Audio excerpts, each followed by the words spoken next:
tucked away down a dark corridor, hidden in the shaft of an elevator, leading to the Forbidden Lands on the outskirts of Leyndell, is a room that absolutely brims with intrigue.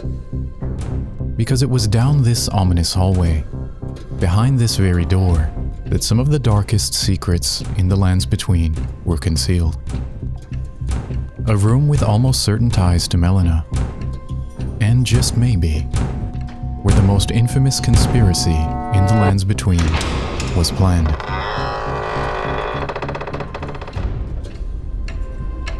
I welcome you, Tarnished, to join me, Zayf the Scholar, as I try to uncover the mystery of this hidden chamber, how it ties to Melina, and why it might be one of the most important sites for uncovering the truth behind the Knight of Black Knives. Let's talk about it.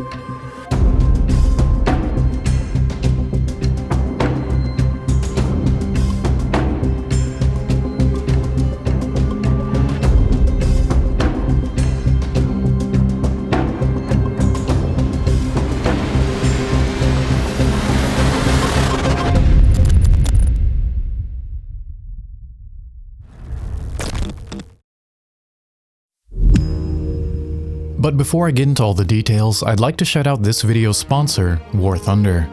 Whether it's uncovering the events that shaped the lands between or diving into ancient Japanese folklore, I'm a huge history nerd.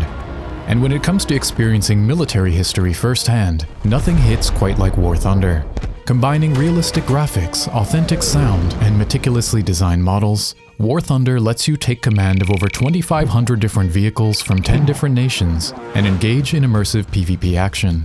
From classic World War II era planes and tanks to modern fighter jets and battleships, this game has it all. So hit the links in the description or pinned comment and play for free with a worldwide community of over 95 million players on PC, consoles, and mobile devices. And for a limited time on PC and consoles, new players and players returning after 6 months receive a huge bonus pack that includes premium vehicles, the exclusive Eagle of Valor vehicle decorator, 7 days of premium, and 100,000 silver lions. Thanks very much for your time, and thanks to War Thunder for sponsoring this video. So as I alluded to in the introduction, the room we're focusing on in this video is fairly well hidden. In fact, I'll admit that I actually didn't even find it during my first few playthroughs, as it requires some parkour from the elevator that leads to the entrance of the Forbidden Lands. My jumping off point for this script begins with the strange room we find at the end of this hallway. A chamber that's commonly referred to in the lore community as Melina's room. And this name isn't just baseless speculation here, as it's in this lavish but dilapidated room that we find an unassuming weapon with almost certain ties to Melina, the Blade of Calling. Its description reads, "Dagger given to one who set out on a journey to fulfill her duty long ago. The power of its former owner, the Kindling Maiden, is still apparent. The one who walks alongside flame shall one day meet the road of destined death." Does that last bit sound a bit familiar to you? The one who walks alongside flame shall one day meet the road of destined death. So although this description doesn't mention Melina by name, there's pretty much only one person we can assume the Kindling Maiden it refers to be. But if that isn't enough evidence for you, Melina can actually even be seen to wield the Blade of Calling when summoned to aid us in our fight against Morgoth, revealing the weapon to be capable of channeling holy blades of gold. This thus not only suggests Melina to be the owner of the Blade of Calling, but along with the spells she uses, further solidifies Melina's connection to the Erd Tree and to Marika the Eternal. So I think there's little reason to doubt the Blade of Calling was in fact Melina's. But as is so often the case in Elden Ring's lore, that actually creates more questions than it answers. Why is Melina's weapon stashed away in this secret room in the middle of nowhere on the outskirts of Leyndell, and on the border of a literally forbidden land? What even is this place? Well, let's have a look around and see if we can't make some educated guesses. But this room is a bit on the dark side, so let's first modify the game files a bit to make everything easier to see.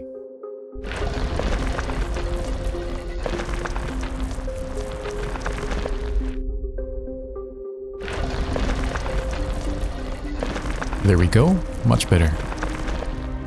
So looking around, it's pretty apparent that this chamber is opulently furnished, which does stand out given the room's remote location. We can also notice stacks of books and papers strewn about, creating the impression of busy, fervent study. And this image is further supported by the presence of multiple bookshelves lining the walls, packed with various volumes and scrolls.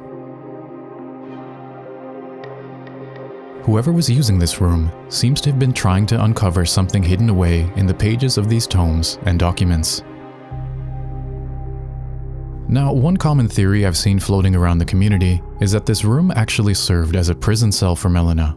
And while that could be the case, the furniture, books, and even the ornate glass window don't really seem to provide environmental evidence to support that idea, at least in my opinion. And to that point, we can look at the door itself, which to be fair does have bars on it, but upon closer inspection, also has a locking mechanism that would only be usable from inside the room. I think this tells us that this door was more likely used to keep people out, rather than to keep someone locked within. To be fair, there does seem to have been a guard at this door, but I have a lot more thoughts on that, so we'll double back to that later. Another thing is that it's also clear that this room doesn't have a bed of any kind, and so it likely wasn't a place where someone slept, seemingly ruling out the possibility of this being a prison cell or even a bedroom or living quarters. Instead, we find a large carpeted space in the room's center, along with multiple sofas, seemingly suggesting that this room was more of a place for meeting and discussion, rather than purely solitary endeavors. A meeting place of some kind, for purposes unknown. So putting the clues together so far, we can posit that this room was a place of serious study, discussion, and planning by a small to medium-sized group of people that included the kindling maiden we know as Melina among their ranks. But for what purpose? Who was this mysterious group? And why would they want to meet here in this hidden chamber rather than within the capital city itself? Well, a very important clue to answering this question actually lies not within this room, but just outside of it. Because as I alluded to earlier, near the chamber's entrance, we find a corpse seated in a chair, seemingly guarding the door to this already out-of-the-way room. And it's from this body that we're able to obtain a garment carrying some very important implications. The description of the official's attire reads, "Grubby blue robe worn by magisterial officials to carry out their grim tasks. Surveillance, executions, gruesome rituals. The darkest duties drive the wheels of mankind." So not only does this room seem to have been guarded, but it was under the protection of a governmental official who specialized in espionage, murder, and quote, gruesome rituals. The wording of this description, I think, is quite telling, as it evokes thoughts of a secret police force working in the shadows to further the agenda of someone in the capital. Perhaps a group tied to the Golden Order, or maybe even directly taking orders from Queen Marika herself. Me? I'm searching for my purpose, given to me by my mother inside the Earth Tree, long ago, for the reason that I yet live, burned and bodiless. So we have very good reason to believe that this room was used by a secret group that included Melina, as well as governmental officials who specialized in greasing the cogs of Marika's empire with blood. The people doing the secret dirty work that Marika couldn't attach to her publicly facing image. Who else could have been a part of this shadowy group?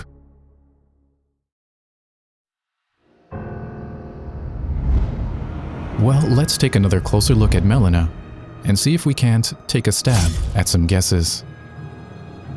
As I mentioned earlier, when we fight alongside Melina in-game, she wields the Blade of Calling. And while that in itself is interesting, how Melina fights is even more intriguing, as her movement bears a striking resemblance to none other than the infamous Black Knife Assassins. You recall our conversation about the Knight of the Black Knives, yes?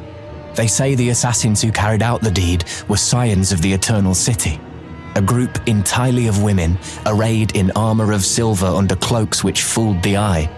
The knives they wielded, though, were imparted with the power of the Rune of Death through sinister rite.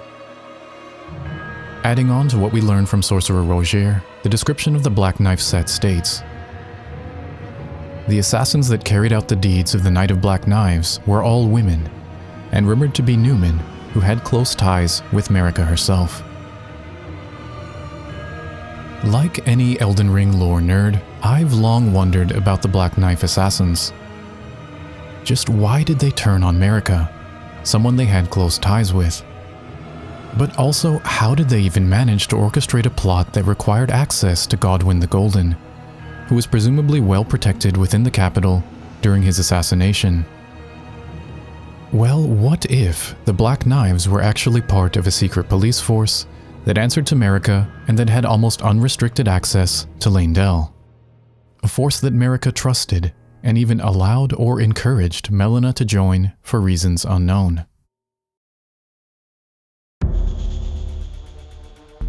Looking at the eponymous weapons of the Black Knife Assassins seems to lend this idea even more credibility, as it's clear that these knives didn't always look this way. Instead, they appear to have once been holy blades of calling that were twisted and corrupted by the Rune of Death.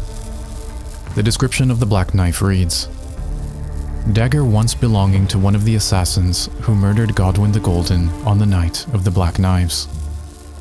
A ritual performed on the oddly misshapen blade imbued it with the power of the stolen Rune of Death." And of course, ultimately, these once holy blades would be used for a cruelly ironic purpose. Not to enforce Marika's will, but instead to kill someone she held dear. And as Reddit user Neon Cowboy astutely points out, this would make the Knight of Black Knives a similar type of event to real-life Knights of Knives that have occurred throughout history, where betrayals and assassinations were used as instruments for achieving political power shifts. One famous example is the 1934 Knight of the Long Knives, a ruthless political purge where the ruling dictator used his secret enforcers and paramilitary to consolidate power by eliminating rival elements within his own party. And the semi-mythological treason of the Long Knives might be even more relevant here in terms of literary parallels. According to legend, during a banquet ostensibly arranged to celebrate peace, a group of Saxons suddenly drew long knives they had hidden within their clothing and slaughtered the unarmed British nobles they were breaking bread with. A banquet arranged to celebrate newly found peace between two warring factions that ends with sudden betrayal, hidden blades, and bloodshed. It does sound a bit familiar. And I don't know about you, but to me this all gives the Knight of Black Knives a political overtone that I hadn't really thought about before, and that reads very Game of Thrones.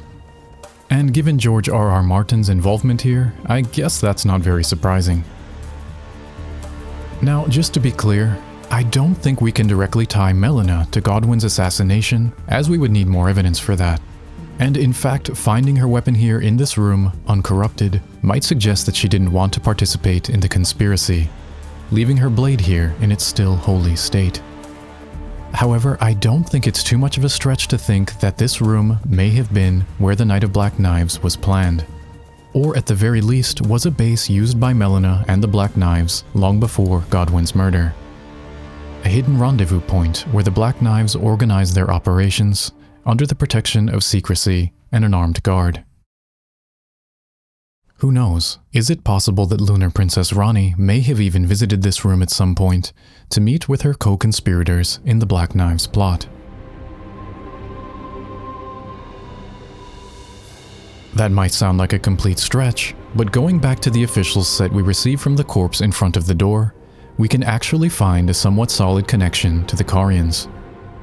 Because this uniform is in fact worn by only one character we meet in-game. A man named Inquisitor Giza. Where do we come across Giza? None other than Rykard's Volcano Manor. Remember, the wearers of this garb specialized in torture, executions, and gruesome rituals. If Marika was looking within the family for volunteers for her secret police, it would make sense she might ask Rykard, someone with a clear interest in torture devices and dark rituals.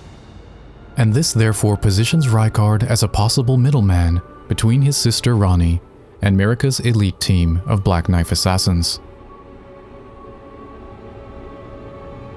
And perhaps is that why we're explicitly told by in-game sources that Ranni did choose to involve Rykard in the plot.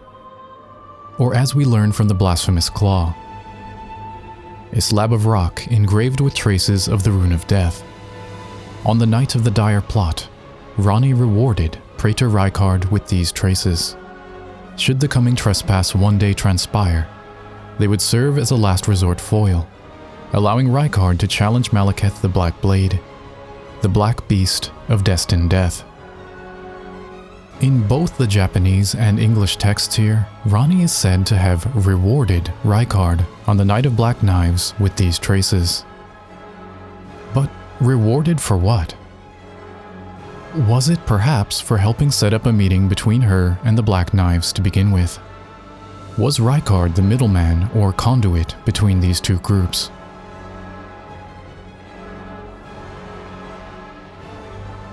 Another possibility that seems worth considering is that it was Rykard who possessed the forbidden knowledge needed to take holy blades of calling and corrupt them into the Black Knives used to carry out the plot.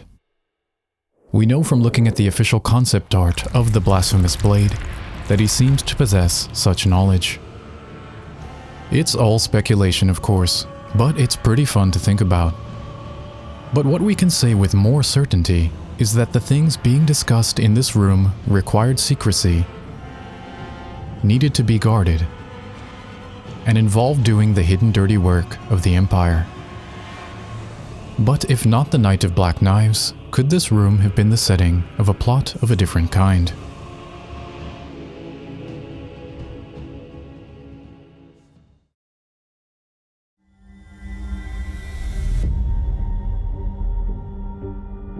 We know that Melina often speaks of a forgotten purpose given to her by her mother, and quote, "For the reason that I yet live, burned and bodiless." And after we finally make it to Leyndell, she seems to remember this purpose. The only way to stand before the Elden Ring and become the Elden Lord is to pass the thorns. My purpose serves to aid in that very act. So I'd like you to undertake a new journey with me to the Flame of Ruin, far above the clouds, upon the snowy mountaintops of the giants. Then I can set the Erd Tree aflame. So Marika birthed or somehow created Melina for a singular purpose: the burning of the Erd Tree. And being tasked with such a monumental mission must have been daunting. How exactly do you figure out how to burn down the literal pillar of your mother's empire? I think it's fair to say that figuring out how to achieve this goal would have required some considerable research. So is this perhaps the room where Melina poured through these books looking for information about flames powerful enough to burn down the Erd Tree? It's again speculation, but is this maybe where Melina learned of the horrors of the frenzied flame and set her sights instead on the fire giant's Flame of Ruin? Geographically speaking, considering that the path to the Forbidden Lands lies just beyond this room, it would certainly make sense as a base used in between exploratory surveys of the Giant's Forge. A place where Melina could have recorded her findings and planned out how she might burn down the Golden Tree. This would also explain why Melina advises us to head to the forge at the mountaintops of the Giants. She's well researched this topic already. Perhaps Marika even encouraged Melina to join this secret police force because it was the easiest way for her to gain access to areas that would have otherwise been forbidden. But wait a minute. Why would Marika want to burn down the Erd Tree? I have a lot of thoughts on that I'm currently trying to work out, so feel free to drop me a comment below if you have any ideas. In any case, I think this room is certainly both one of the most interesting and easily overlooked areas when it comes to attention by Elden Ring's lore community. I certainly present none of the ideas here as definitive, but hope they'll at least serve as a jumping off point for your own ideas. What do you think this room was used for? Why is Melina's dagger here? How does this tie to the magisterial officials? Be sure to drop me some comments below and let me know what you think about this strange but intriguing room. I'd like to take a moment here to shout out this excellent Reddit post from a now deleted user that helped inspire this script. And I'd also like to shout out a comment by Reddit user Skriuska I found after my script was done, but echoes many of the same points I made, albeit with some really interesting deviations. I'll drop a link in the description so you can check it out for yourself if you're interested. Before I sign out here, I'd like to again thank War Thunder for sponsoring this video. You can play the game for free on PC, consoles, and mobile, and for a limited time on PC and consoles, new players and players returning after a 6-month break can use the links in the pinned comment and description to get a massive bonus pack of goodies. If you like this video, don't forget to like, hype, and subscribe, and hit the bell so you don't miss the next one. It really helps out my small channel a lot, and I genuinely appreciate it. And hey, I'd also appreciate it if you considered supporting my work by becoming a patron, a YouTube member, or buying me a coffee. Thanks a ton for watching, and I'll see you in the next one.